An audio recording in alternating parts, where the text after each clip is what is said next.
सदाशिवसमारम्भाम् शङ्कराचार्यमध्यमाम् अस्मदाचार्यपर्यन्ताम् वन्दे गुरुपरम्पराम्। अज्ञानतिमिरान्धस्य ज्ञानाञ्जनशलाकया चक्षुरुन्मीलितं येन तस्मै श्रीगुरवे नमः। तस्मै श्रीगुरवे नमः।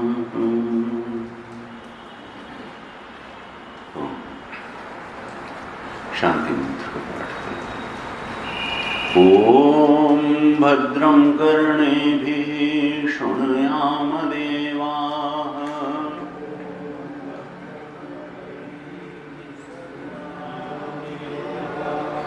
भद्रं पश्येमाक्षभिर्यजत्राः।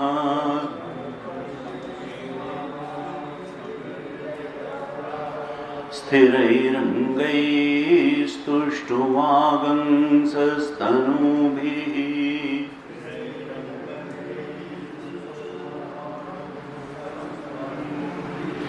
व्यशेम देवहितं यदायुः।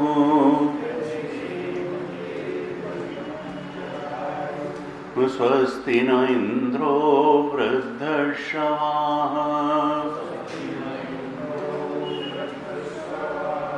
स्वस्ति नः पूषा विश्ववेदाः।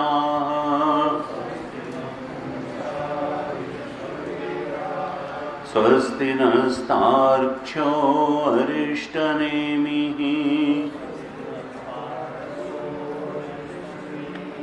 स्वस्ति नो बृहस्पतिर्दधातु।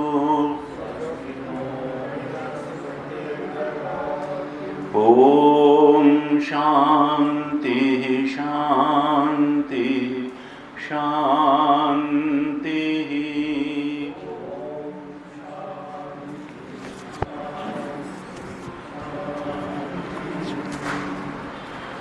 तीसरे मुंडक के पहले मंत्र से पाठ करते हैं। 3-1-1। द्वासुपर्णा सयुजा सखाया।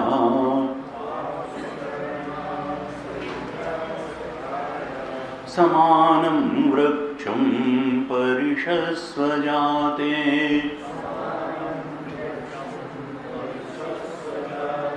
तयोरन्यः पिप्पलं स्वाद्वत्ति।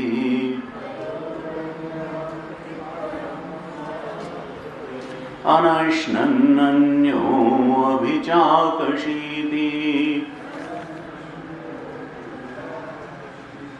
समाने वृक्षे पुरुषो निमग्नः।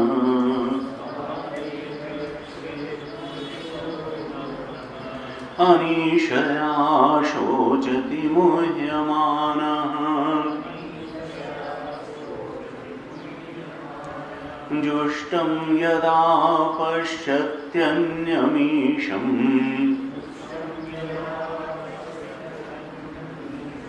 अस्य महिमानमिति वीतशोकः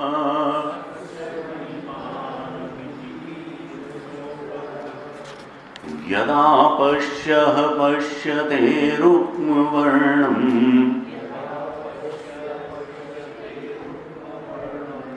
कर्तारमीशं पुरुषं ब्रह्मयोनिम्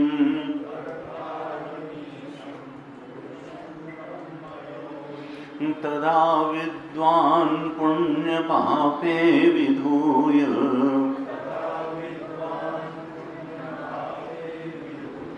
निरञ्जनः परमं साम्यमुपैति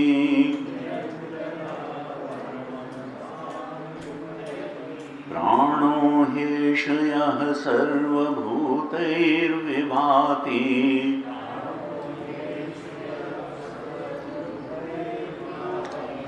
विजानन् विद्वान् भवतेनातिवादी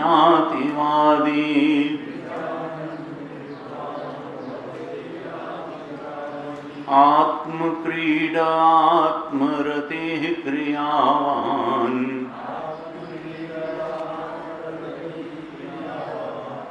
एष ब्रह्मविदां वरिष्ठः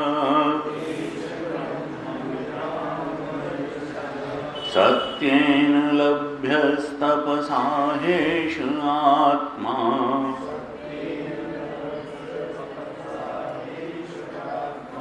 सम्यक् ज्ञानेन ब्रह्मचर्येण नित्यम्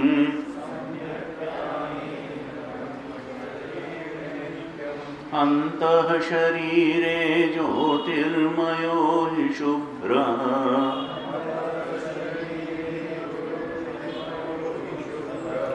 यं पश्यन्ति यतयः क्षीणदोषाः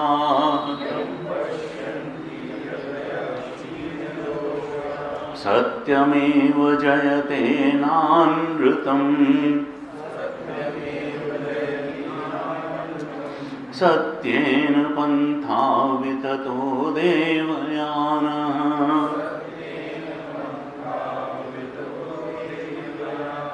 येनाक्रमन्त्य ऋषयो ह्याप्तकामाः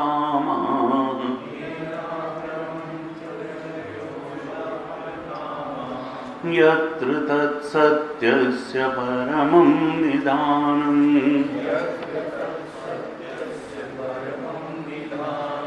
बृहच्च तद्दिव्यमचिन्त्य रूपम् सूक्ष्माच्च तत्सूक्ष्मतरं विभाति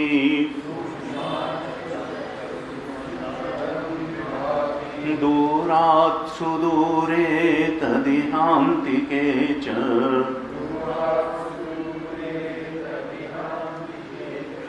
पश्यत्स्विहैव निहितं गुहायाम् न चक्षुषा गृह्यते नापि वाचा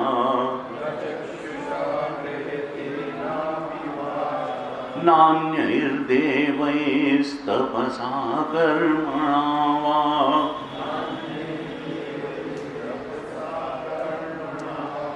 ज्ञानप्रसादेन विशुद्धसत्त्वः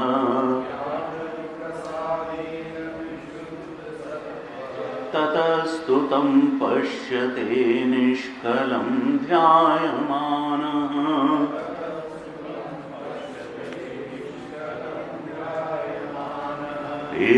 एषोऽणुरात्मा चेतसा वेदितव्यः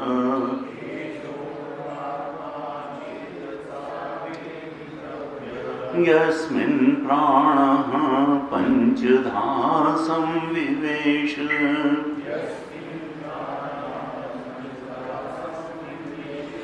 प्राणैश्चित्तं सर्वमोतं प्रजानाम्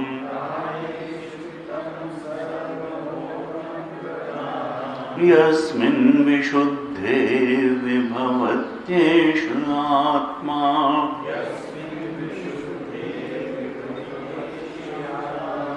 यं यं लोकं मनसा संविभाति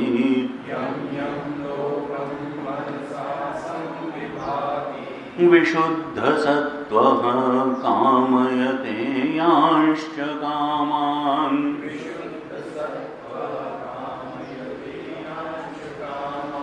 तं तं लोकं जयते तांश्च कामान्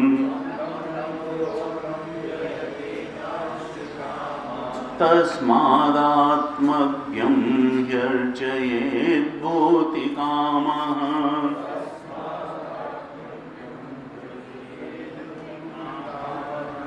स वेदैतत्परमं ब्रह्मधामम् यत्र विश्वं निहितं भाति शुभ्रम्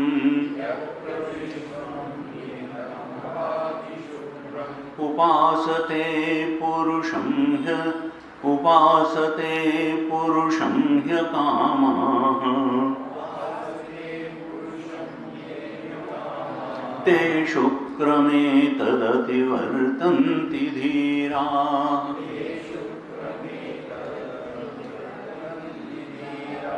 कामान्यः कामयते मन्यमानः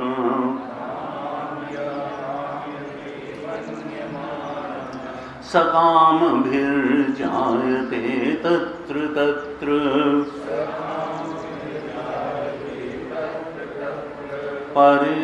पर्याप्तकामस्य कृतात्मनस्तु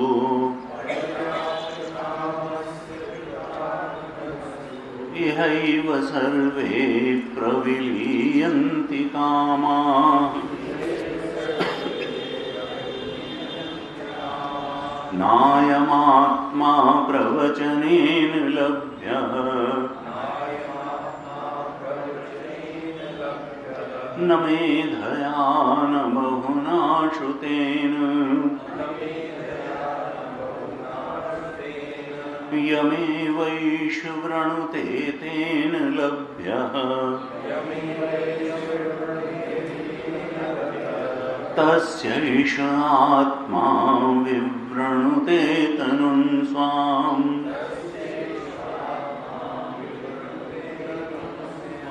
नायमात्मा बलहीनेन लभ्यः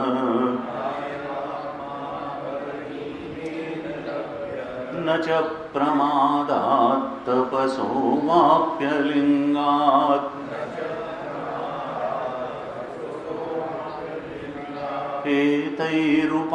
एतैरुपायैर्यतते यस्तु विद्वान्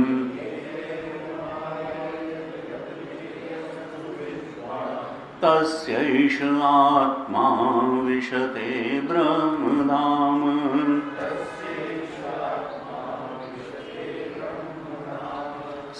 सम्प्राप्यैनं ऋषयो ज्ञानतृप्ताः कृतात्मानो वीतरागाः प्रशान्ताः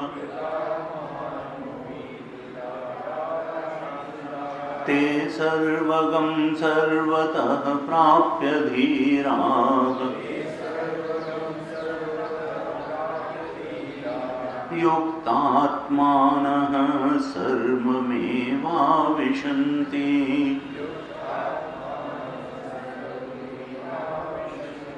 वेदांत विज्ञान सुनिश्चितार्थाः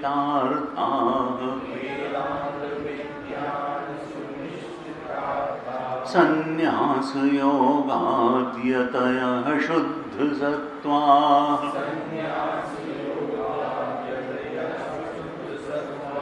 ते ब्रह्मलोकेषु परान्तकाले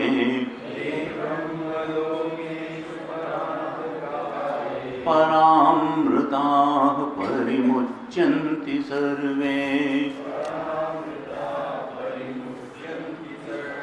गताः कलाः पञ्चदश प्रतिष्ठा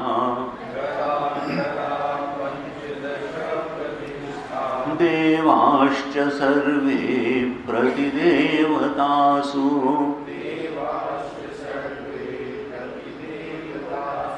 कर्माणि विज्ञानमयश्च आत्मा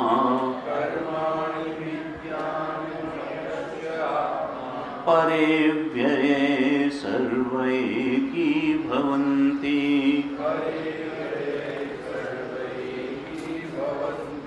यथा नद्यः स्यन्दमानाः समुद्रे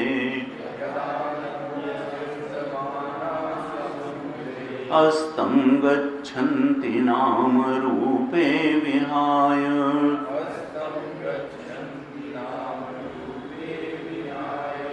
तथा विद्वान् नामरूपाद् विमुक्तः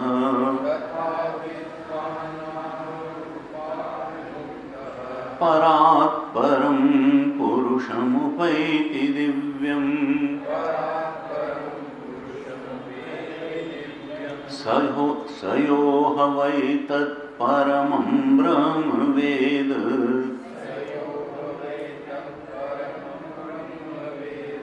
ब्रह्मैव भवति न अस्य अब्रह्मवित् कुले भवति न अस्य अब्रह्मवित् कुले भवति तरति शोकं तरति पाप्मानम्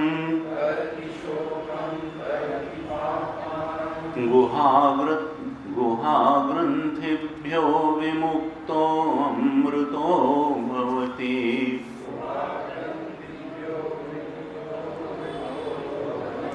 तदेतद्ऋचाभ्युक्तम्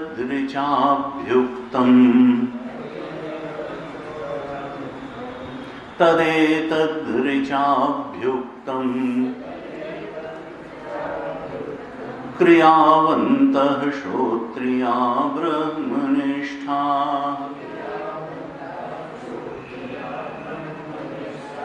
स्वयं जुह्वत एकर्षि श्रद्धयन्तः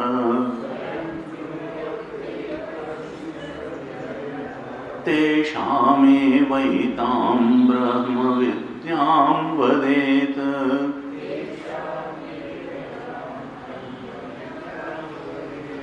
शिरोव्रतं विधिवद्यैस्तु चीर्णम् तदेतत्सत्यम् ऋषिरङ्गिराः पुरोवाच न एतद् अचीर्णव्रतः अधीते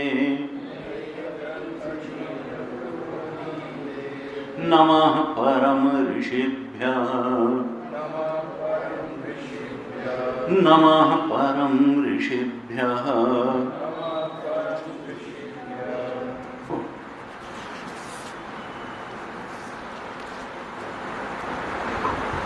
तीसरे और अंतिम मुंडक पर हम विचार कर रहे हैं।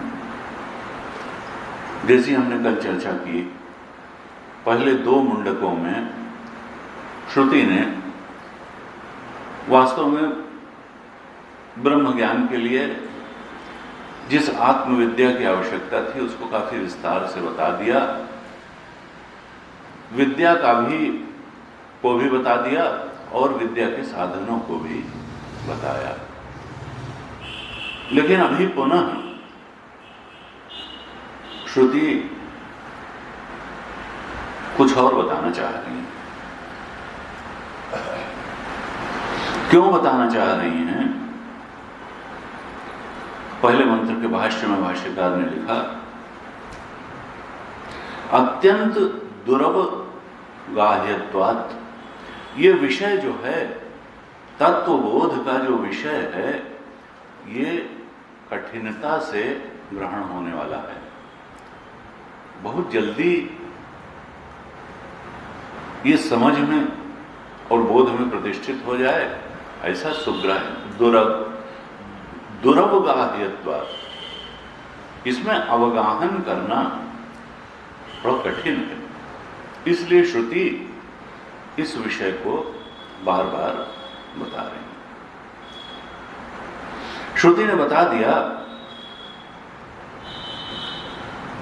उस पराविद्या के बारे में बता दिया, यया तदक्षरम सत्यम अधिगम्यते, जिससे उस अक्षर नामक सत्य का अधिगम होता है। प्रारंभ में ही पहले मुंडक में ही बता दिया, यया तदक्षरम पुरुषाख्यम सत्यम अधिगम्यते, जिससे उस सत्य पुरुष का अधिगम होता है। ये बात श्रुति ने पहले मुंडक में ही, पहले खंड में ही बता दी। और फिर श्रुति ने यह भी बता दिया कि देखो, अगर अधिगम हो गया, उस अक्षर तत्व का ठीक प्रकार से अधिगम हो गया, बोध हो गया, तो फिर कोई संशय बाकी नहीं रह जाएगा। ज्ञान जो है अज्ञान को रहने नहीं देगा, कोई वासना की ग्रंथि रह नहीं जाएगी।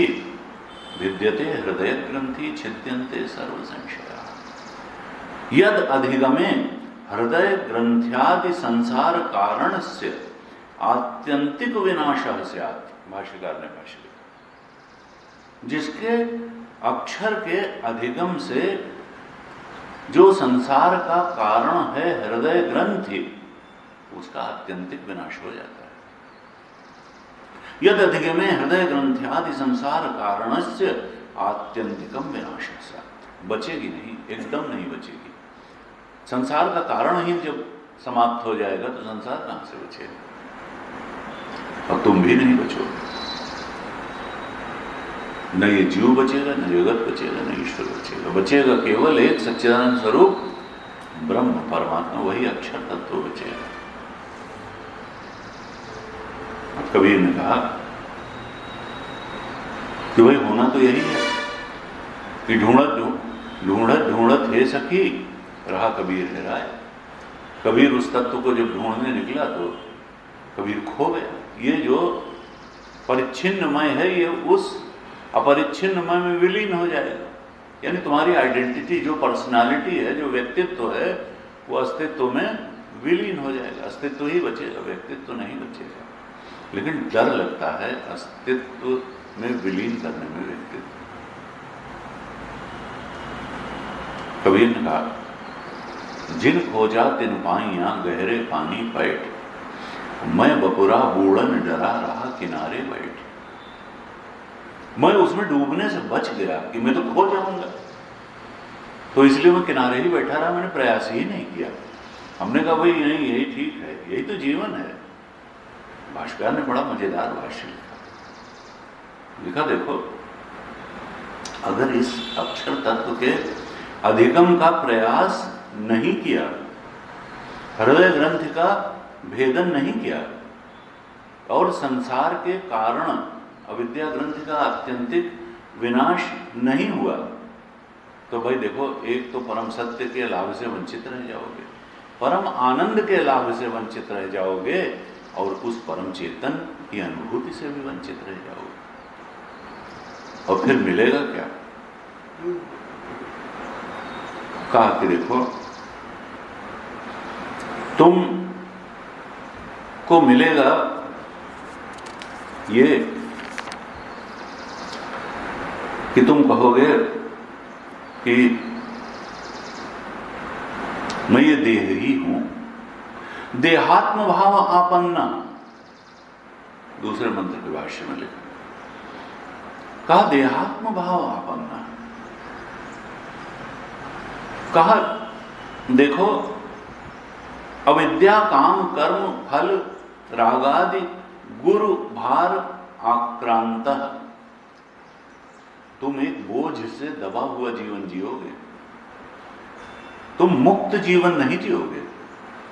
ऐसा लगेगा जैसे गुरुजी कहते थे, एक कुली का जीवन तुम जी रहे हो, पता नहीं कितना बोझ सिर पे रख करके जी रहे हो। और वो बोझ क्या है? भाष्यकार ने लिखा, अविद्या काम कर्म फल रागादि। अविद्या का बोझ, कामनाओं का बोझ, राग का बोझ, कर्म का बोझ, कर्म के फल का बोझ,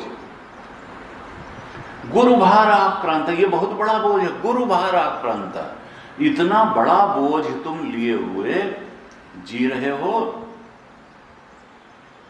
और कहा कि न डूबते हो न उतराते हो, ऐसी स्थिति। कहा अम्बु इव सामुद्रे जले निमग्नो, जैसे वो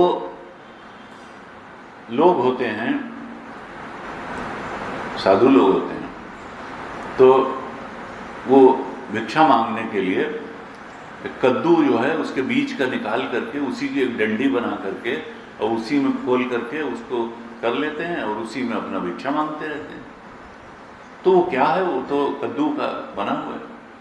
उसको अगर समुद्र में डुबाया जाए या गंगा जी में डुबाया जाए तो वो डूबेगा नहीं, लेकिन अगर उस पर भार रख दिया जाए तो जितनी देर तक भार रखा रहेगा उतनी देर तक वो डूबा रहेगा।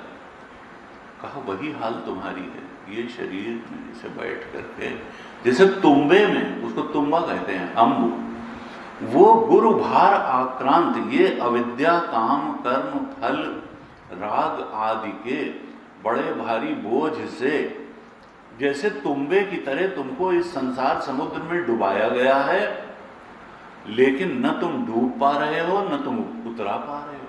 क्योंकि इतना बड़ा भार इसमें है, इसलिए तुम डूब भी रहे हो, डूबे भी हुए हो, लेकिन उतरा भी नहीं पा रहे हो। अगर ये भार हट जाए तो तुम मुक्त हो जाओ, तब तुम ऊपर उतरा जाओगे।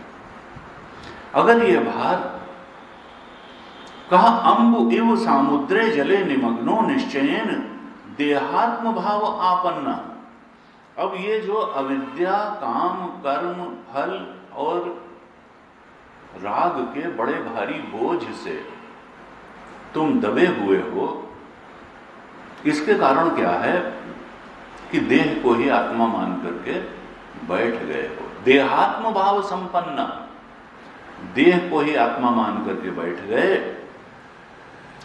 और जब देह को ही आत्मा मान लिया तब निष्कर्ष क्या निकला कि अयम एव अहम अमुष्य पुत्र। अब ये देह तो किसी का पुत्र भी है, किसी का पिता है, किसी का भाई है। कहा तब और बंधन क्या हुआ? पहले एक बार इस गुरु भार से आक्रांत होकर के अपने को देहात्म भाव से आपन्न मान लिया, देह को मैं मान लिया, और फिर कहा कि मैं इनका पुत्र हूं। अस्य नत्ता, मैं इनका नाती हूं, इनका पोता हूं। कृशः स्थूल, मैं पतला हूं, दुबला हूं, मैं मोटा हूं। गुणवान निर्गुणा, कहा मैं बड़ा गुणी हूं, कभी कहा मेरे अंदर ये गुण है, और कभी कहा मैं तो भाई निकम्मा हूं, कुछ मैं कर ही न पाया। निर्गुण, निर्गुण का मतलब यहां ब्रह्म नहीं है, गुणातीत नहीं है। निर्गुण का मतलब जो जिसके अंदर कोई गुण ही ना हो। कभी अपने को डिप्रेशन में जाता है, मेरे अंदर तो कोई गुण ही नहीं है। कभी लगता है मैं बड़ा गुणवान हूं। गुरु जी एक किस्सा सुनाते थे कि भाई हम लोग जब कोर्स कर रहे थे, बंबई से कोर्स करके थोड़ा पहले कोर्स खत्म हुआ, तो ब्रह्मचारी लोग आए और उनमें एक ब्रह्मचारी जी का नाम रखा गया निर्गुण चैतन्य। निर्गुण चैतन्य, उनका उनके साथी लोग फिर उनसे मजाक करते थे कि भाई ये गुरु जी ने इतना अच्छा नाम इनको दे दिया, क्योंकि सारे कोर्स भर ये पराकाष्ठा का निकम्मा था, कोई काम नहीं करता था, और कुछ न इसने पढ़ा, न काम किया, न कुछ किया, और फिर इसने कहा हम दीक्षा ले लेंगे, तो गुरु जी ने बड़ा संभाल के इसका नाम रख दिया निर्गुण चैतन्य। अब जो समझदार होगा वो तो समझ लेगा कि ये निर्गुण है, और जो बाहर वाला होगा वो कहेगा कितना अच्छा नाम दिया, ये तो बिल्कुल ब्रह्म स्वरूप है, ये तो बिल्कुल ब्रह्म स्वरूप है, निर्गुण है, ये तो गुणातीत है भाई। तो यहाँ पर जो भाष्यकार ने निर्गुण शब्द कहा, गुणवान निर्गुणा, फिर वो सोचता है कभी कि मैं गुणी हूं, कभी सोचता है कि मैं गुणहीन हूं। सुखी दुखी इति एव प्रत्यय, कभी सोचता है कि मैं सुखी हूं और कभी सोचता है कि मैं दुखी हूं। इस प्रकार से अनेक प्रत्ययों से, अनेक भावनाओं से वो ग्रस्त रहता है। कहा देखो, और कभी कभी तो इतना एक्सट्रीम तक जाता है, गुरु जी कहते थे देखो पंजाब में वो लोग कभी बड़े आ की मात्रा नहीं बोलते हैं, कभी छोटा शब्द नहीं बोलते हैं, बड़ा मजेदार प्रोनाउंसिएशन होता है। देखो स्कूल कहेंगे स्कूल, कहो पाखंड कहेंगे पखंड, पखंड।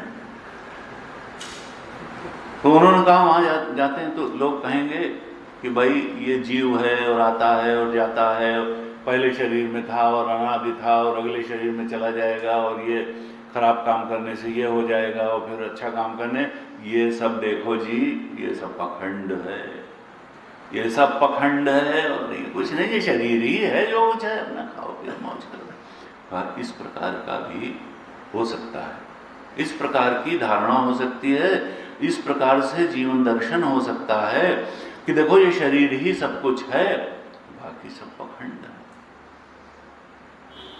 का देखो ये शरीर, अगर यही मान्यता है और ये शरीर है, अगर हमने उस अक्षर तत्व का अधिगम नहीं किया तो फिर संसरण तो बना रहेगा, पुनरपि जन्म पुनरपि मरणम बना ही रहेगा। अगर हमने गुरु पर विश्वास नहीं किया, श्रद्धा नहीं किया, शास्त्र पर श्रद्धा नहीं की, शास्त्र के दिखाए मार्ग पर चले नहीं, उस प्रकार से श्रवण मनन निधिध्यासन नहीं किया, साधना नहीं की, अंतःकरण को पवित्र नहीं बनाया, किसी के आगे झुके नहीं, किसी शास्त्र को झुकने लायक नहीं समझा, किसी गुरु को झुकने लायक नहीं समझा, परमात्मा को झुकने लायक नहीं समझा, तो फिर ऐसे ही चलता रहेगा। फिर देह मान के ही बैठे रहेंगे, सुखी दुखी होते रहेंगे, कभी गुणी अनुभव करेंगे, कभी दुर्गुणी अनुभव करेंगे, और फिर यही कहेंगे कि भाई देखो जीवन तो इसी का नाम है, ये संयोग वियोग, जीना मरना, सुखी दुखी होना, स्वामी इसी को तो जीवन कहते हैं, और जीवन यही तो जीवन। फिर नहीं सोच पाएगा कि एक मुक्ति का भी जीवन हो सकता है। अरे हम तो अविद्या काम कर्म फल राग आदि भार से आक्रांत होने के कारण इस तुम्बे को संसार समुद्र में दबाए हुए हैं। अब अगर अविद्या काम कर्म फल राग से इस मार्ग पर चल करके अक्षर तत्व का अधिगम करके मुक्त हो जाएं, तो हम सारी परेशानियों से मुक्त हो सकते हैं। हमने अभी जो अंतिम मंत्र पढ़ा था वहां आया तरति शोकम आत्मवृत्ति। अभी जो तीसरे खंड का जो 9वां मंत्र हमने पढ़ा था, देखिए कितना अच्छा डिस्क्रिप्शन। 11 मंत्र हैं, उसमें 9वां मंत्र जो है तीसरे मुंडक के दूसरे खंड का 9वां मंत्र, कहा सयो हवै तत्परमम वेद ब्रह्म। जैसा इस मुंडक उपनिषद में बताया हुआ है उस प्रकार से अगर पर ब्रह्म के स्वरूप का बोध व्यक्ति कर ले अपने, और वो कहीं दूसरी जगह से आना नहीं है, तुम्हारा ही स्वरूप है, तो कहा तरति शोकम तरति पापमान, वो सारे शोक से तर जाएगा और सारे पाप से तर जाएगा। गुहा ग्रंथिभ्यो विमुक्तो, ये जो अविद्या ग्रंथि है, गुहा ग्रंथि है, जो अविद्या काम कर्म फल यही सब तो ग्रंथियां हैं, इन ग्रंथियों के भेदन से विमुक्त हो जाएगा, भेदन हो जाएगा ग्रंथियों का, और अमृतो भवति, वो अपने अमृत स्वरूप में प्रतिष्ठित हो जाएगा। और एक बड़ी ढाढ़स बधाने वाली बात कही, कहा न अस्य अब्रह्मविद कुले, क्या कहा सयो हवै तत्परमम ब्रह्मवेद, जो उस पर ब्रह्म का को जान लेता है, जो भी स्वरूप ही है। तो जानने से क्या होता है, जानते ही वही, जानत तुम्हें हो जाए ब्रह्म ही भवति, जानते ही ब्रह्म ही हो जाता है। यानी जानने के अलावा और कोई उपाय नहीं है, और जानने के अलावा कुछ और करने की जरूरत नहीं, जानते ही हो जाता है। सयो हवै तत्परमं ब्रह्म वेद, जैसे ही वेद हुआ, अज्ञान का पर्दा हटा, ज्ञान के द्वारा अज्ञान का पर्दा हटा, तो ब्रह्म ही भवति, वो ब्रह्म हो जाता है। ब्रह्म को जानने वाला ब्रह्म ही हो जाता है। और फिर बड़ी मजेदार बात कही, कहा एक बार अगर ब्रह्म हो गया तो उसके कुल में कोई अब्रह्मविद नहीं होता। फिर अभी कुल का क्या मतलब है? सन्यासी जी तो शादी ही नहीं करते, कुल कहां से हो? तो कब ऐसा नहीं, पहले विवाह करिए। आपने देखा है श्रवण महाशाला, तो चाहे पुत्र हो चाहे शिष्य हो, दोनों को कहा एक नाद एक बिंदु। शिष्य जो है वो नाद के अनुसार शब्द से पुत्र है, और वो बिंदु से पुत्र है, जो आपके शरीर से पुत्र पैदा हुआ। तो दोनों ही पुत्र हैं, दोनों ही कुल है। यानी ब्रह्मज्ञानी के शिष्य जो हैं वो मानो उसके कुल में हैं, तो उसके यानी सन्निधि में उसके कुल में जो आ जाता है वो अब्रह्मविद नहीं रह जाता है। यानी ऐसे ब्रह्मविद के कुल में जो प्रवेश आ जाएगा, जो उसके शिष्य की श्रेणी में आ जाएगा, वो भी ब्रह्मविद हो जाएगा, वो अब्रह्मविद रह ही नहीं सकता। मुंडक उपनिषद इस प्रकार से लेकिन कहता है तरत शोकम तरत तापमान, शोक के पार चला जाता है। इस प्रकार का जो शोक है उसके पार चला जाता है। और तरत पापमान, पाप पुण्य से धर्म के सबके पार चला जाता है। और अगर नहीं गया तो फिर जैसा भाष्यकार बता रहे हैं दूसरे मंत्र के भाष्य में, ऐसा ही होगा। हम इस पर भी चर्चा करते हैं। कहा कि तो पहले मंत्र में कहा कि देखो ये एक शरीर है और इसमें दो पक्षी बैठे हैं। यानी हमने कल चर्चा की थी, जैसे वृक्ष के कटने से पक्षी नहीं कट जाता है, पक्षी उड़ के दूसरे पे चले, इसलिए शरीर तो वृक्ष है। और जीव और ईश, जीव चेतन और ईश चेतन दोनों पक्षी बताए। ये दोनों पक्षी हैं, जीव चेतन और ईश चेतन। वृक्ष कटेगा, ये उड़ करके दूसरे वृक्ष पे बैठ जाएंगे। लेकिन अंतर क्या है कि एक भोक्ता पक्षी है और एक दृष्टा पक्षी है। भोक्ता पक्षी क्यों बंधा हुआ है? क्योंकि वो स्वाद ले ले करके फल को खाने के फेर में पड़ा हुआ है। उसका ध्यान संसार की तरफ है, विषय की तरफ है, भोग की तरफ है, और यही बंधन का कारण है। और दूसरा दृष्टा पक्षी है, ईश चेतन है, वो साक्षी है, वो केवल प्रेरिता है, प्रेरक है। उसके बिना जीव चेतन रह नहीं सकता है। हमने कल चर्चा की थी, प्रतिबिंब जो है बिंब के बिना रह ही नहीं सकता। उपनिषद का प्रयास ये है कि हम अपने प्रतिबिंब स्वरूप का त्याग करके अपने बिंब स्वरूप को जान लें। गीता जी ने कहा, इदम शरीरम कौन्तेय क्षेत्रम इति अभिधीयते, एतद्यो वेत्ति तम प्राहो क्षेत्रज्ञ इति तद्विदः। 13वें अध्याय का पहला श्लोक। इदम शरीरम कौन्तेय क्षेत्रम इत्यभिधीयते। इस शरीर को क्या कहते हैं? खेत, क्षेत्र कहते हैं। क्षेत्रम इत्यभिधीयते, ये खेत है। खेत क्यों है?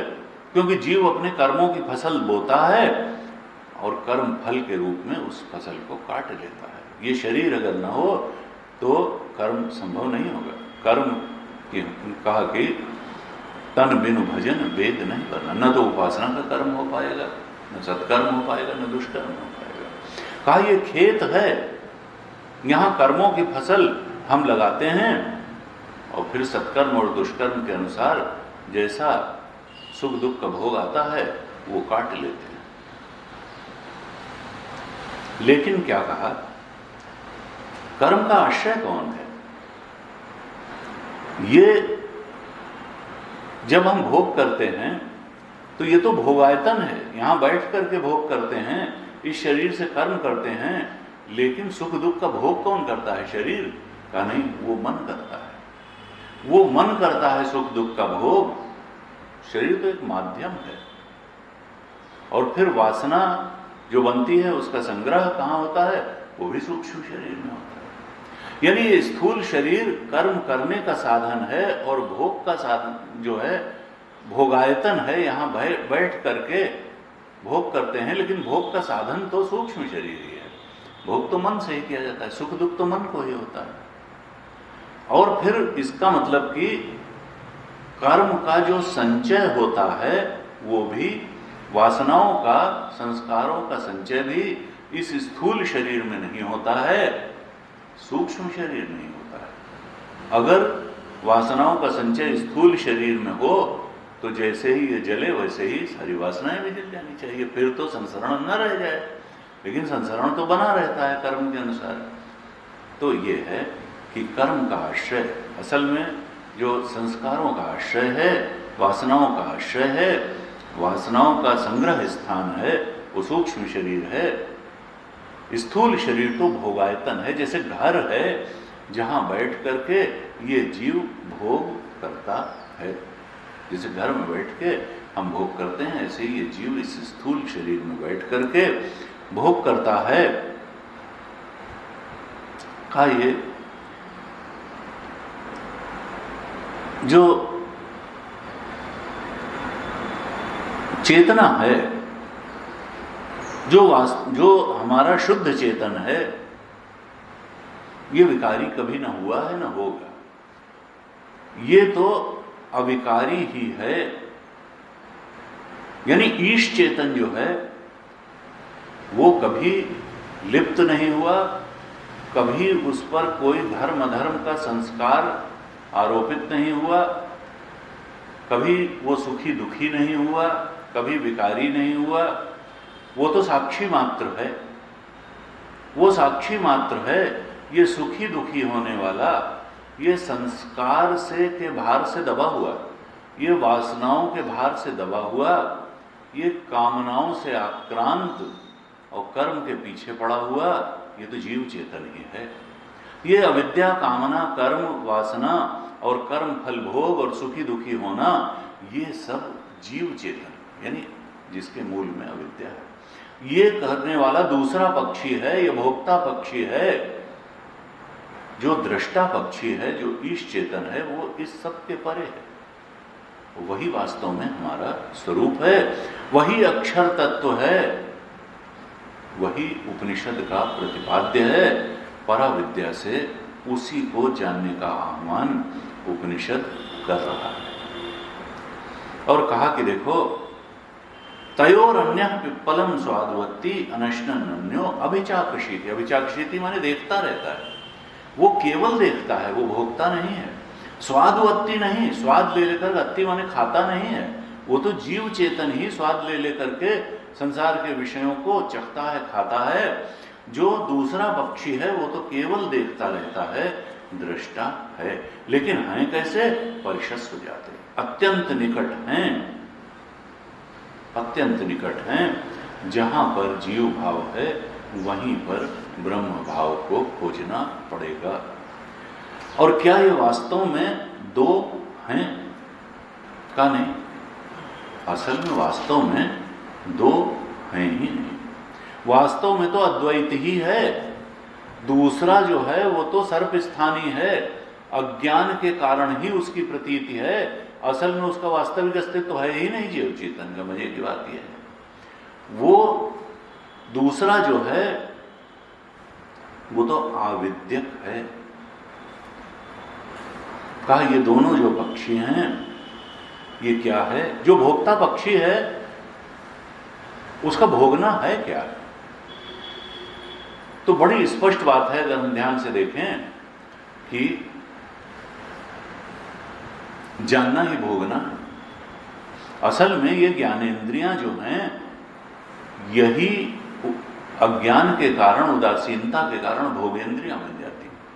हमने जबान पे चीनी रखी तो मीठा स्वाद लगा, तो असल में स्वाद को जाना, लेकिन फिर वो जानना ही भोगना बन जाता है। क्यों? क्योंकि उस जानने में किसी ज्ञान से सुख होता है और किसी ज्ञान से दुख होता है। जब वो ज्ञान सुख या दुख देता है तो वो ज्ञान ही भोग में परिवर्तित हो जाता है। अब ये सुख दुख का जो हेतुत्व है, कारणत्व है, ये क्या केवल जानने में है? का नहीं, केवल जानने में सुख और दुख का हेतुत्व नहीं है। सुख और दुख का हेतुत्व जो है वो मम वृत्ति में है। भाई एक डेथ हो गई, किसकी डेथ हो गई? जान लिया, डेथ हो गई।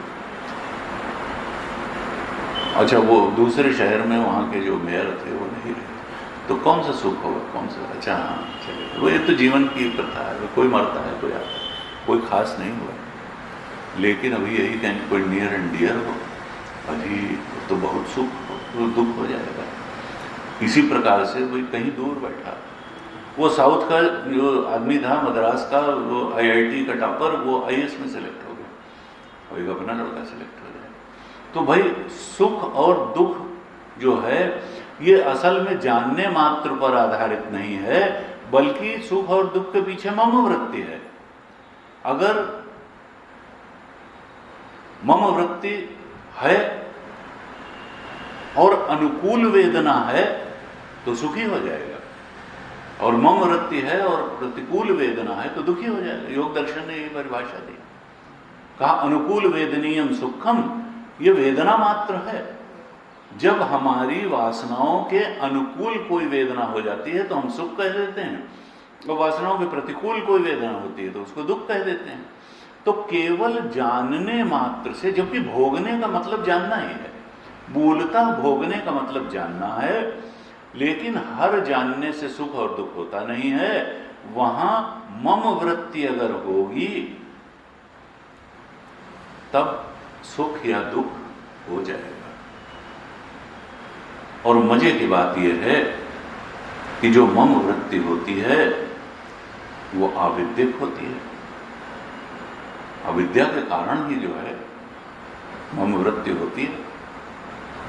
असल में तो दूसरा कोई है नहीं, न कोई अपना है। राग और द्वेष, अविद्या के कारण अस्मिता, अस्मिता के कारण राग, और राग का बेटा द्वेष, और द्वेष का बेटा अभिनिवेश। पंचक क्लेश, यही बताया, अविद्या, अस्मिता, राग, द्वेष, अभिनिवेश, पंचक क्लेश। ये ममता जो है, अहमेशाम ममेते, गीता भाष्य में लिखा, यही तो दो आविद्यक प्रत्यय हैं जिससे कि संसार चलता है। ये मैं हूं और ये मेरा है। मैं और मोर तोर तय माया, जही बस कीने जीव ने कहा। इस बारे में जो भ्रम बैठा है, मैं के बारे में और मेरा के बारे में, यही तो मूल भ्रम है, यही तो आविद्यक प्रत्यय हैं दो, जिनको हटाना है। मैं की शुद्ध परिभाषा क्या है? सच्चिदानंद स्वरूप। और मेरा कौन है? अरे पराया कोई हो, एक ब्रह्म तत्व ही तो है। ततो न विजुगुप्सते, किससे ग्रहण करेगा? सब तो एक ब्रह्म तत्व पर आरोपण मात्र है। कहा ममता जो है वो आविद्यक होती है, लेकिन ये मम वृत्ति ही सुख दुख का कारण है, और भोगना जानने के अलावा कुछ है नहीं। लेकिन अगर ममता बनी हुई है, कर्तृत्व बना हुआ है, जीवत्व बना हुआ है, तो फिर तो अभी हम विहित और निषिद्ध कर्म के चक्कर में भी पड़े हुए हैं, और पड़ना ही पड़ेगा। अगर ममता बनी हुई है, अविद्या बनी, और उसके मूल की जो बात है अविद्या, वो बनी हुई है, तब तो हमको अपने कर्मों पर ध्यान देना पड़ेगा। हमको देखना पड़ेगा कि कहीं अविहित कर्म न हो जाए, अधर्म कर्म न हो जाए, क्योंकि फिर वो दुख लाएगा जीवन में और आत्मज्ञान के विपरीत दिशा में ले जाएगा। फिर तो हमको विचार पूर्वक, निश्चय पूर्वक विहित कर्म ही करना पड़ेगा, धर्मानुसार, शास्त्र के अनुसार ही कर्म करना पड़ेगा, और निषिद्ध कर्म से ऐसा कर्म जो अधर्म का जनक हो, उससे अपने को बचाना पड़ेगा। नहीं तो जीवन में दुख आएगा और आध्यात्मिक उन्नति प्राप्त नहीं होगी। तो अगर तो ममता है, तो फिर ममता जो है विहित और निषिद्ध कर्म की भी जनक होती है, और धर्म अधर्म की भी उत्पत्ति की जनक होगी। इसलिए कहा कि तब तो सत्कर्म ही करो, निष्काम कर्म करो, उपासना करो, लेकिन फिर इस ममता के मूल में जो अविद्या है उससे ऊपर उठने की कोशिश करो, क्योंकि अविद्या काम, कर्म, राग, फल आदि गुरु भार आक्रांत, ये सब भार हैं, बहुत बड़े भार हैं जो तुमको संसार समुद्र में डुबाए हुए हैं और दुख का कारण बनेंगे, बचाते बचाते भी दुख देते रहेंगे। इसलिए इनसे मुक्ति का उपाय अवश्य करो। दूसरे मंत्र में क्या कहा? समाने वृक्षे पुरुषो निमग्नो अनिशया शोचति मोह्यमाना जुष्टम यदा पश्यति अन्यमीशम अस्य महिमानम इति वीत शोक। श्रुति माता कहती हैं कि देखो इस वृक्ष पर, शरीर रूपी वृक्ष पर दो पक्षी तो बैठे हुए हैं, और एक भोक्ता पक्षी है और एक दृष्टा पक्षी है। दृष्टा पक्षी है, एक पिप्पलम स्वादवत्ती भोग कर रहा है संसार का, दूसरा अभिचापशीति, दूसरा केवल देख रहा है। कहा समाने वृक्षे, इस एक शरीर रूपी वृक्ष पर ही पुरुषो निमग्नो, एक जीव चेतन है, पुरुष का अर्थ है यहां जीव चेतन, वो मगन हो गया है। काहे में मगन हो गया? भोग में, संसार के भोगों में। समाने, यद्यपि एक ही शरीर में ईश चेतन और जीव चेतन दोनों है, भोक्ता पक्षी और दृष्टा पक्षी, साक्षी भी है यहीं, और जीव चेतन जो भोगने वाला है वो भी है। एक ही शरीर में ये जीव चेतन ईश्वर के साथ ही साथ रह रहा है।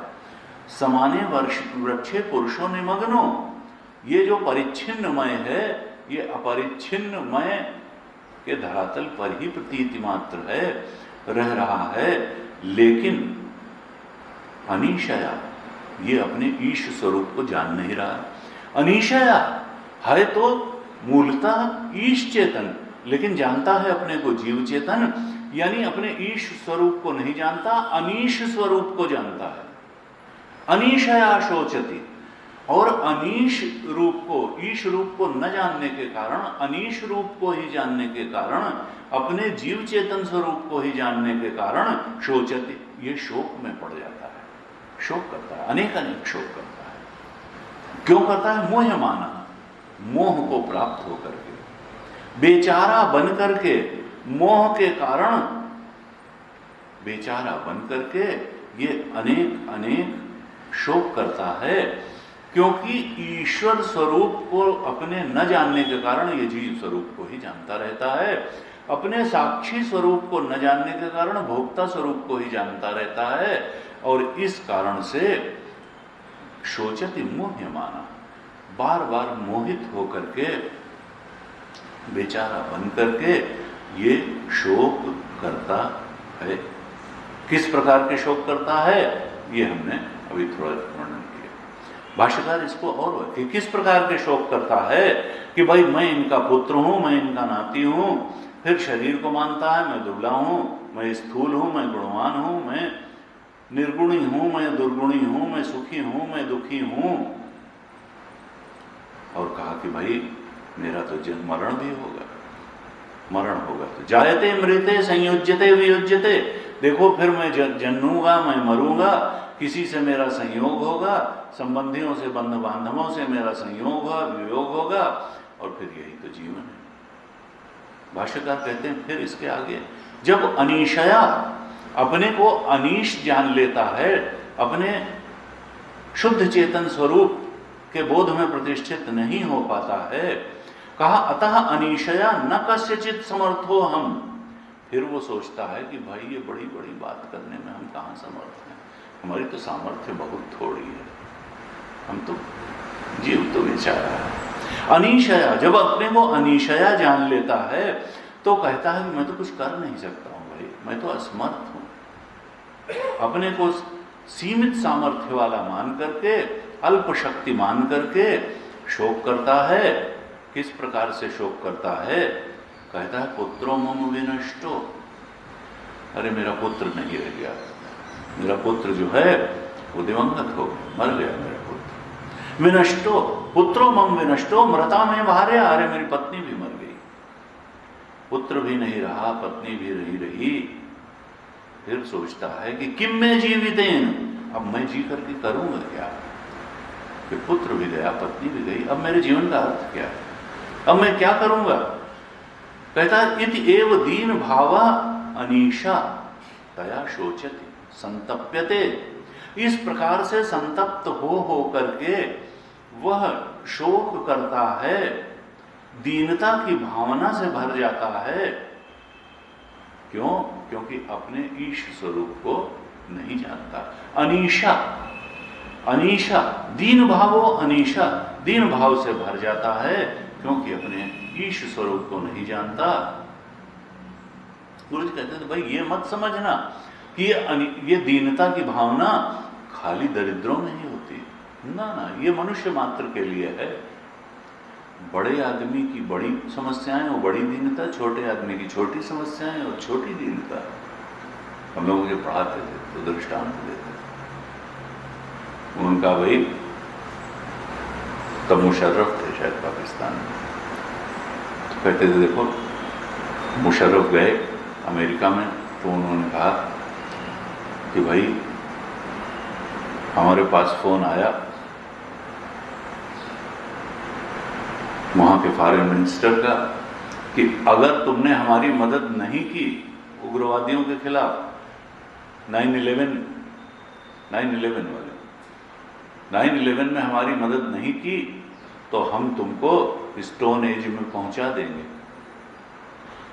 और उसके बाद में कोई चारा नहीं रह गया सिवाय उनकी मदद करने। महाभारत में भी बार बार चाणक्य नीति में भी कहा, महाभारत में भी कहा कि अगर शत्रु अपने से बहुत ज्यादा बलवान हो तो फिर उससे संधि कर लेनी चाहिए, फिर उससे झगड़ा नहीं करना चाहिए, उससे संधि कर लेनी चाहिए। तो पाकिस्तान जो है, ये जितने देश हैं उनमें सबसे ज्यादा बुद्धिमान है, उसने झगड़ा नहीं किया अमेरिका से, उसने जो है दब गया। और तो ये है कहा कि और वही सबसे ऊपर प्रधानमंत्री, और प्रधानमंत्री की भी शासक कौन? जनता। और जनता की शासक कौन? रोज रोज दौड़ाते हैं सरकारी बाबू लोग। तो वो क्या है, कौन किसका? भाई कोई कह ही नहीं सकता कि हम सर्वसमर्थ हैं। कहा हर एक, चाहे छोटा है चाहे बड़ा है, अगर मनुष्य है तो फिर उसको कहीं ना कहीं दीनता का भाव आएगा ही आएगा। अगर कहीं वो जो अविद्या, काम, कर्म, फल, राग आदि गुरु भार से आक्रांत है, तो चाहे वो प्रेसिडेंट हो, चाहे वो प्राइम मिनिस्टर हो, चाहे जो हो, चाहे ओबामा हो, तो वो सोचेंगे कि भाई ये बिन लादेन ने तो नाक में दम, हम ढूंढ ही नहीं पा रहे उसको, तो फिर अंत में कर ढूंढ। अब हर एक के ऊपर कोई न कोई चिंता सवार है, कोई न कोई ऐसा दुख, दीनता जिससे उसको सताए, उससे बच ही नहीं सकता है। प्रयास कर सकता है मनुष्य में, उसमें कमी हो सकती है, शांत रह सकता है विपरीत परिस्थितियों में। अगर सद्गुण हो, संयम हो, तो बहुत कुछ एडजस्ट कर सकता है, लेकिन बचेगा तभी जब इस अज्ञान का नाश होगा। अंतिम मुक्ति तभी होगी जब स्वरूपावस्थान होगा, उस अक्षर तत्व का अधिगम होगा। तब फिर रोज रोज कुआं खोदो, हर परिस्थिति में समता बिठाओ, सामंजस्य बिठाओ, ये काम खत्म। अब जो है तरति शोकम आत्मे, तरति शोकम तरति पापमान। कहा ये हेल्पलेसनेस खत्म हो जाती है, परिस्थिति से ऊपर उठ जाता है व्यक्ति, मन स्थिति से भी ऊपर उठ जाता है, शोक नहीं करता है। देखिए ये दूसरे मंत्र में एक प्रकार से क्या बताया है, शोक शोचत से वीत शोका की यात्रा का वर्णन यहां किया है। समाने वृक्षे पुरुषों ने मग्नो अनीशया शोचति मोह्यमाना, अनीशया शोचति मोह्यमाना शोचति। जब अनीशा अपने को ईश स्वरूप को नहीं जानता है तो शोचति, जब मोह्यमाना है तो शोचति। लेकिन जुष्टम यदा पश्यति अन्यमीशम, जब दूसरे पक्षी को, दृष्टा पक्षी को, जो ईश चेतन है, उसको देख लेता है और उसको अपना स्वरूप जान लेता है और उसकी महिमा को भी देख लेता है, अरे ये तो एक अखंड सर्वव्यापक ब्रह्म है, ये तो समस्त सृष्टि का आधार है, और वो हमारा स्वरूप है, अर्थात वो हम ही हैं। ऐसी महिमा को जब देख लेता है तो वीत शोक, तब जाकर के शोक ही समाप्त हो जाता है। तो यह दूसरे मंत्र में बड़ा अच्छा मंत्र है। एक तरह से शोचत इसे वीत शोक की यात्रा श्रुति ने बताई, जो पहले उपनिषद में बताते आ रहे हैं। तो मनुष्य का दुख की निवृत्ति, आत्यंतिक निवृत्ति, शोक की आत्यंतिक निवृत्ति, वीत शोक हो जाना, तरति शोकम आत्मवित्। ये तो बड़ा प्रसिद्ध मंत्र है प्रधान में, तरति शोकम आत्मवित्। आत्मवित् शोक के पार चला जाता है, भय के पार चला जाता है। आनंदम ब्रह्मणो विद्वान न बिभेति कुतश्चन। जब आनंद ब्रह्म की प्राप्ति हो जाती है तो भय उसका चला जाता है। लेकिन वो क्यों चला जाता है और कैसे चला जाता है, ये यहाँ मुंडक उपनिषद में थोड़ा विस्तार पूर्वक बताया गया। क्योंकि अपने ही अंदर ये जब जीव चेतन अपने ईश स्वरूप को क्या करता है, पश्यति, देखिए फिर बार बार करें, देख लेता है यानी जान लेता है। पश्यति केवल देखना है, कुछ करना वरना नहीं है। करना तो कर्म में होता है, ज्ञान में केवल जानना होता है, देखना होता है। वेद यो वेद निहितम गुहायाम परमे व्योमन। पश्यति जो केवल देख लेता है, अन्यम ईशम दूसरा पक्षी जो ईशत स्वरूप है उसको देख लेता है।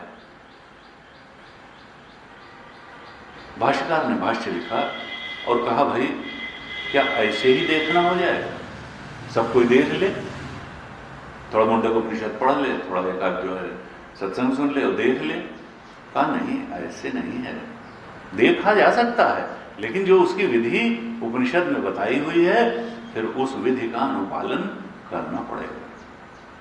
कहा मोह अभी स्थिति क्या है कि मोहमान अनेक अनर्थ प्रकारैः अविवेकतया चिंताम आपद्यमान। देखो एक तो इस बात को पहले रियलाइज करना पड़ेगा कि हमारी वर्तमान स्थिति बहुत अच्छी स्थिति नहीं है। हम तो अनेक अनर्थों से घिरे हुए हैं। और क्यों घिरे हुए हैं? अपने ही अविवेक के कारण घिरे हुए हैं, अपने ही अज्ञान के कारण घिरे हुए हैं। इसलिए अनेक अनर्थों में पड़े हुए हैं, आपद्यमान। और केवल इस जीवन में ही नहीं पड़े हैं, अभी आगे पता नहीं कौन कौन जीवन होने वाले हैं। और वहां कोई जरूरी नहीं कि मनुष्य शरीर मिले। कहा प्रेत तिर्यंग मनुष्यादि योनिषु जवी आजमम जवी भावापन्ना। देखो हमारे लिए यह 70, 80, 100 साल का जीवन हो सकता है बहुत बड़ा हो, लेकिन इस विशाल और विस्तृत कालखंड में 60, 70, 100 साल कोई बहुत बड़ी बात नहीं होती। तेजी से कहा ये जीव की यात्रा कैसी है, जैसे कोई बहुत 100 मीटर दौड़ में पड़ा हुआ है, जवी भाव, बहुत तेजी से दौड़ रहा हो। इस प्रकार से मानो ये जीव एक शरीर से दूसरे शरीर की दौड़ लगा रहा है।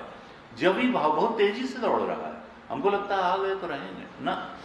भाष्यकार ने कहा जवी भाव मापन्ना, अरे ये तो लगता है कि बहुत तेजी से दौड़ रहा है एक शरीर से दूसरे शरीर में। और खाली मनुष्य में नहीं, प्रेत तिर्यंग मनुष्य आदि योनिश, हो सकता है प्रेत योनि में चला जाए, हो सकता है पशु पक्षी तिर्यक योनि में चला जाए और मनुष्य योनि में भी जा सकता है। तो फिर देखेगा कौन? अगर ये दौड़ ही बनी रहेगी और तेजी से दौड़ बनी रहेगी तो ये शोचत से वीत शोक की यात्रा जो है वो किसकी संपन्न होगी? और कौन होगा जो जीव जो अपने ईश चेतन को कि उसकी महिमा में देखने पहचानने और उस बोध में प्रतिष्ठित होने में समर्थ होगा? तो भाष्यकार ने कहा अनेक जन्म सुशुद्ध धर्म संचित निमित्तता। देखो जब जन्म जन्म तक मनुष्य धर्माचरण करता है, अनेक जन्म सुशुद्ध धर्म संचित, तो उसके शुद्ध कर्म, शुद्ध धर्म, शुद्ध प्रयासों से किए हुए संस्कार संचित होते चले जाते हैं। एक का देखो हम समझते हैं कि खाली भोग के संस्कार ही संचित होते हैं। हमारे शास्त्रों ने कहा कि जो साधना के संस्कार होते हैं वो भोग के संस्कारों से ज्यादा प्रबल होते हैं। साधना के संस्कार भोग के संस्कार से बहुत ज्यादा प्रबल होते हैं, और जैसे भोग के संस्कार अपना परिणाम दे करके जाते हैं, वैसे ही साधना के संस्कार भी बिना परिणमित हुए छोड़ेंगे नहीं आपको। इसलिए अगर धर्माचरण किया है, निष्काम कर्म किया है, उपासना की है, उस सब की अच्छी बातें, अच्छे संस्कार, उस योग के संस्कार, उपासना सत्कर्म के संस्कार इकट्ठा हो रहे हैं शुद्ध धर्म संचित निमित्ततः। उस निमित्त से जो धर्माचरण के संस्कार हैं वो सब संग्रहित हो रहे हैं, और वो न दबाए जा सकते हैं न नष्ट किए जा सकते। शास्त्र क्या कहता है कि देखो, भोग के संस्कारों को तो दबाया भी जा सकता है, नष्ट भी किया जा सकता है, लेकिन जो योग के संस्कार हैं, साधना के संस्कार हैं, वो बहुत प्रबल होते हैं। वो न दबाए जा सकते हैं न नष्ट किए जा सकते हैं। हमारे शास्त्रों में कहा कि देखो, एक भोग का संस्कार जो है वो दूसरे भोग के संस्कार से भी दबाया जा सकता है और योग के संस्कार से भी दबाया जा सकता है। आपका एक टेस्ट है, अभी हायर टेस्ट ले आइए, लोअर टेस्ट चला जाएगा। तो एक जो भोग का संस्कार है वो दूसरे भोग के संस्कार से भी दब सकता है, और योग के संस्कार से तो दब ही सकता है, साधना के संस्कार से तो वो दब ही सकता है। लेकिन भाई साधना का संस्कार जो है वो दबाया नहीं जा सकता है, वो पड़ा रहता है, जन्म जन्मांत तक पड़ा रहता है। वो भाष्यकार कहते हैं, शुद्ध धर्म संचित निमित्ततः केनचित परम कारण के दर्शित योग मार्ग, जब वो संस्कार इकट्ठे हो जाते हैं तब कभी सद्गुरु की प्राप्ति हो जाती है और ईश्वर के अनुग्रह की प्राप्ति हो जाती है। उन्हीं संचित धर्माचरण, उपासना, सत्कर्म के संस्कारों के कारण किसी करुणाशील सद्गुरु की प्राप्ति हो जाती है, परमात्मा के अनुग्रह की प्राप्ति हो जाती है, जो हमको योग मार्ग में गहराई से लगा देती है। दर्शित योग मार्ग, वो सद्गुरु योग मार्ग को दिखा देते हैं, अब भोग मार्ग से हटा देते हैं, संसार मार्ग से हटा करके उस अक्षर तत्व के बोध के मार्ग में लगा देते हैं। किसको? जिसने शुद्ध धर्म संचित, अनेक जन्म सुशुद्ध धर्म संचित निमित्ततः। वो संस्कार होते किस तरीके के हैं? भाष्यकार थोड़ा विस्तार करते हैं। कहते हैं, अहिंसा, सत्य, ब्रह्मचर्य, सर्व त्याग, शम, दमादि संपन्न समाहित आत्मा, वह जीव, उसके संस्कार कैसे हैं? अहिंसा के संस्कार, अब हिंसक नहीं रह जाता है। अहिंसा सत्य पर के मार्ग पर चलने वाला होता है। अहिंसा का संस्कार होता है, सत्य का संस्कार होता है, ब्रह्म की ओर ले जाने वाली चर्या का संस्कार होता है, ब्रह्मचर्य का संस्कार होता है। और लिखा सर्वत्याग, गुरु ही हंसते थे, ये भाई गलत बता दिया, अब ये सर्वत्याग की जो संस्कार क्यों कह दिया? लेकिन वो कहा शंकराचार्य जी, सर्वत्याग तो बाहर से त्याग नहीं है, लेकिन आसक्ति का त्याग है, आसक्ति का त्याग, सर्व त्याग, शम दमादि संपन्न, इंद्रिय संयम, मन संयम, अब असंयमित जीवन नहीं है। तो ये कहते थे, समाहित आत्मा, इन संस्कारों के कारण उसका चित्त बिखरता नहीं है, बल्कि समाहित हो जाता है, एकाग्र होता है, अच्छी बातों में एकाग्र हो जाता है, उसका स्वाध्याय में मन लगता है, उसका श्रवण में मन लगता है, उसका साधना में मन लगता है, समाहित आत्मा हो जाता है।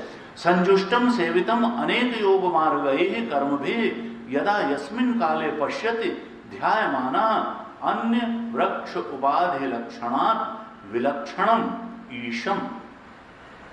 और यही योग मार्ग के संस्कार, अहिंसा, सत्य, ब्रह्मचर्य, सर्व त्याग, शम, दमादि संपन्न, जब समाहित आत्मा, वो साधक, अब उसी जीव की संज्ञा अब भोक्ता पक्षी की नहीं रह जाती है, अब उसकी संज्ञा साधक की हो जाती है। वो अब ब्रह्म योग मार्ग का साधक है। अभी जीवन तो नष्ट नहीं हुआ है, लेकिन अब वो भोक्ता पक्षी नहीं है, अब वो साधक है। कहा, यही साधक एक दिन ऐसा भी आता है साधना करते करते, जब वो इस वृक्ष की उपाधि से विलक्षण, ये तो शरीर तो वृक्ष है, वृक्ष की उपाधि से विलक्षण जो ईश चेतन है, जो किसी से तादात्म्य है, उसको अपने स्वरूप के रूप में जान लेता है और उसकी महिमा को देखता है कि वो ईश कैसा है। असंसारिणम, वो संसारी नहीं है, ये तो भोक्ता जीव था, ये तो संसारी था। लेकिन ईश जो है असंसारिणम, और क्या उसको भूख प्यास सताते हैं? कहा ना, वो तो साक्षी है, उसको ना भूख सताए ना प्यास सताए। कहा उसकी महिमा किस प्रकार से देखता है? असंसारिणम, अशनाया पिपासा शोक मोह जरा मृत्यु अतीतम ईशम। वो न भूख उसको सताती है, न प्यास सताती है, वो शोक मोह और जरा मृत्यु के अतीत है, और वो हमारा स्वरूप है, वो ईश चेतन। ऐसे वो देख लेता है। कहा सर्वस्य जगता। उसके बाद क्या देखता है? पहले तो ईश चेतन को ऐसे देखता है कि वो शोक मोह जरा मृत्यु के अतीत है, और फिर देखता है कि अरे ये तो हमारा स्वरूप है, और जब हमारा स्वरूप है यही जगत का कारण है, ये तो ब्रह्म है और जगत का कारण है, और ये हमारा स्वरूप है, तो ये तो हम ही जगत का कारण निकले। वो जगत का, अब वो जगत का कारण नहीं है। सर्वस्य जगता अयम अहम अस्मि अस्य आत्मा। अरे इस जगत का आत्मा तो मैं ही निकला। इस जगत का जो कारण था वो ईश चेतन था, मैं तो ईश चेतन ही निकला, ये जीव चेतन तो मिथ्या था। तो इस सारी सृष्टि का केंद्र कौन है? यह तो मेरा आत्मा ही, ये सच्चिदानंद जो हमारा स्वरूप है, अरे वही तो इस सृष्टि का अधिष्ठान है।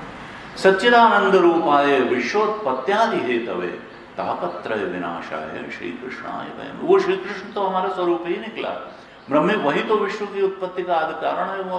तो इसका मतलब हम ही वो अपने इस कृष्ण परमात्मा स्वरूप को, ब्रह्मात्मा स्वरूप को पहचान लेता है, तब क्या होता है? फल क्या है? सर्वस्य समाभूत सर्वभूतस्थ। वो देखता है अरे सर्वभूतों में समता पूर्वक तो मैं ही स्थित हूं, ये हमारा आत्मा और दूसरे का आत्मा अलग अलग नहीं है। उस रूप में भी मैं हूं, उस रूप में भी मैं हूं, उस रूप में भी ततो न विजुगुप्सते। ग्रहण किससे करे? यस्मिन् सर्वाणि भूतानि आत्मा एव अभूत विजानता तत्र को मोह कः शोकः एकत्वम् अनुपश्यति। एकत्व अनेकत्व से एकत्व के बोध में प्रतिष्ठित हो जाता है जिस काल में, तब फिर को मोह का शोक, मोह और शोक के पार चला जाता है। ये जो मुंडक उपनिषद का संदेश है वही संदेश ईशावास्य उपनिषद का। सर्वस्य समा सर्वभूतस्थ न इतरो अविद्या जनितो उपाधि परिच्छिन्नतो माया आत्म इति। माया आत्म, भाष्यकार ने एक शब्द यहां दिया, माया आत्मेति। देखो ये जो जीव चेतन है ये वास्तविक आत्मा नहीं है जिसको हम अपना मैं, ये माया आत्मा है। ये माया से अनुभव में आने वाला आत्मा है जिसको हम अपना चेतन अभिमय परिच्छिन्न चेतन कहा, ये माया आत्मा। अरे माया वो सत्य आत्मा तो जो था वो तो उपाधि से अपरिच्छिन्न था, वो तो अविद्या के परे था।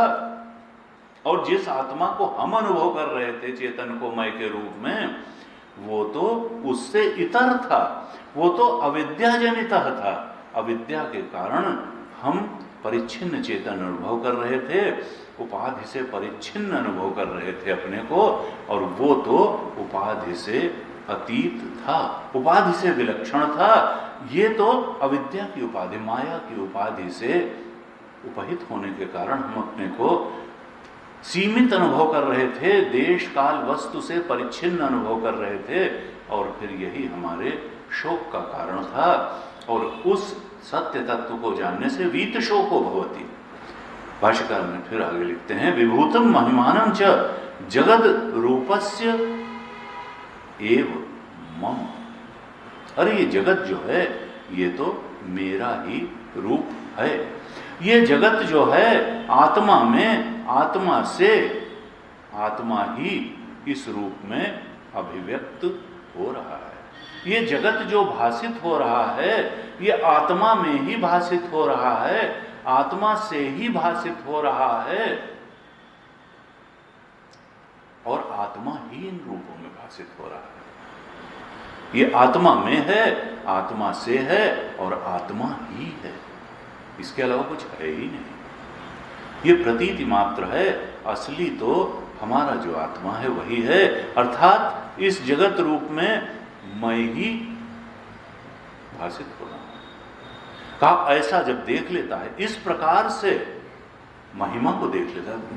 मंत्र कहता है महिमा को देखना आवश्यक है। जुष्टम यदा पश्यति अन्यमीशम महिमानम इति, उस ईश चेतन को देखता है और उसकी पूरी महिमा में देखता है, तब वीत शोको भवति। कहा वीत, भाष्यकार कहते हैं वीत शोको भवति सर्वस्मात् शोक सागरात् प्रमुच्यते कृतकृत्यो भवति इत्यर्थ। शोक सागर से मुक्त हो जाता है, शोक सागरात्